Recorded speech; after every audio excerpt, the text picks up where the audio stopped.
माननीय सभासदों, माननीय सभापति महोदया जी,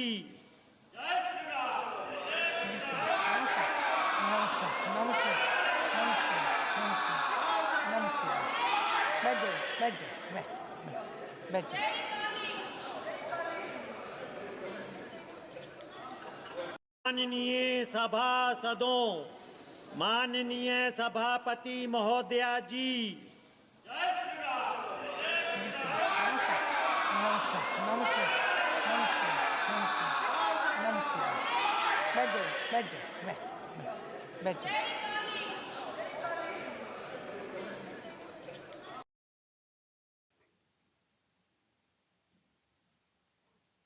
দর্শক, আজকে এই সব হয়েছে পার্লামেন্টে।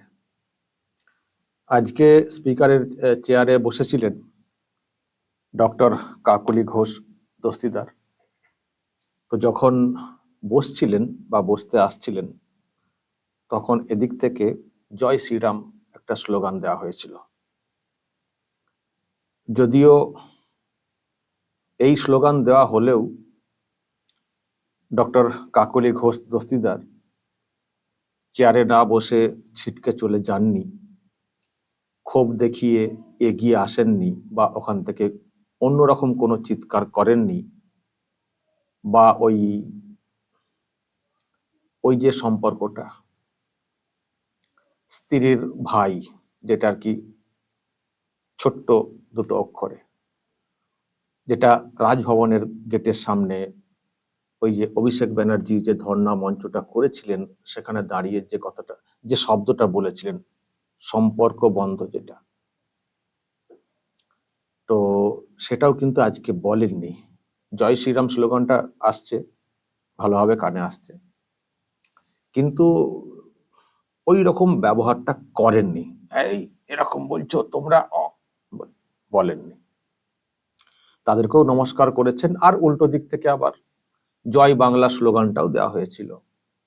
তারাও অনেক চিৎকার করেছেন, জয় বাংলা, জয় মাতা দি, জয় কালী, কত কি সব আওয়াজ শুনতে পাচ্ছিলাম। তো এই হচ্ছে বিষয়। ডক্টর কাকলি ঘোষ দস্তিদার স্পিকারের চেয়ারে আজকে বসেছিলেন। আসলে এটা নিয়ম।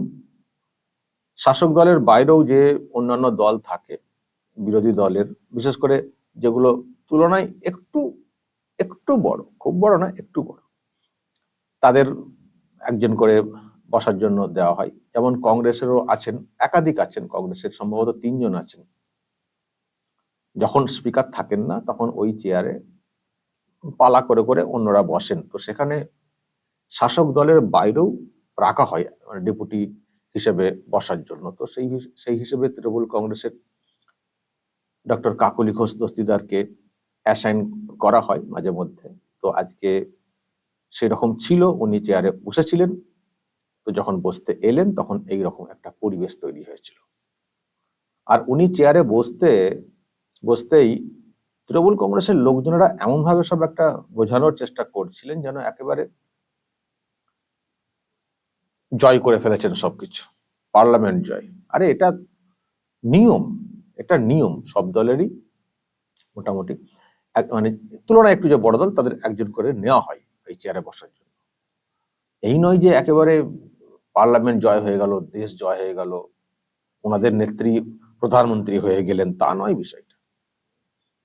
তো যাই হোক, দুধের স্বাদ যদি ঘোলে মেটে, তো সমস্যা কোথায়? দেখতে ভাল লাগছে, তৃণমূল কংগ্রেসের একজন চেয়ারে বসে রয়েছেন, দেখতে ভাল লাগছে। এই ছবিটা দিয়ে একেবারে যদি মনের বাসনা খানিকটা পূর্ণ হয়, পূর্ণ না হলেও যদি স্বাদটা পাওয়া যায়, তাতে ক্ষতি কি? হয়তো সেই জন্যই তৃণমূল কংগ্রেসের লোকজনেরাও একটু উচ্ছ্বাস প্রকাশ করেছেন। এই হচ্ছে ব্যাপার। এবার দর্শক বলবেন, আমি এটা নিয়ে আর কিছু বলছি না, এই হচ্ছে বিষয়। মানে ডক্টর কাকলি ঘোষ দস্তিদারকে সামনে রেখে এইসব হয়েছে আজকে পার্লামেন্ট। এবার যদি আপনাদের কিছু বলার থাকে বলবেন, কমেন্ট বক্সে। নজর রাখবেন আরামবাগ টিভিতে।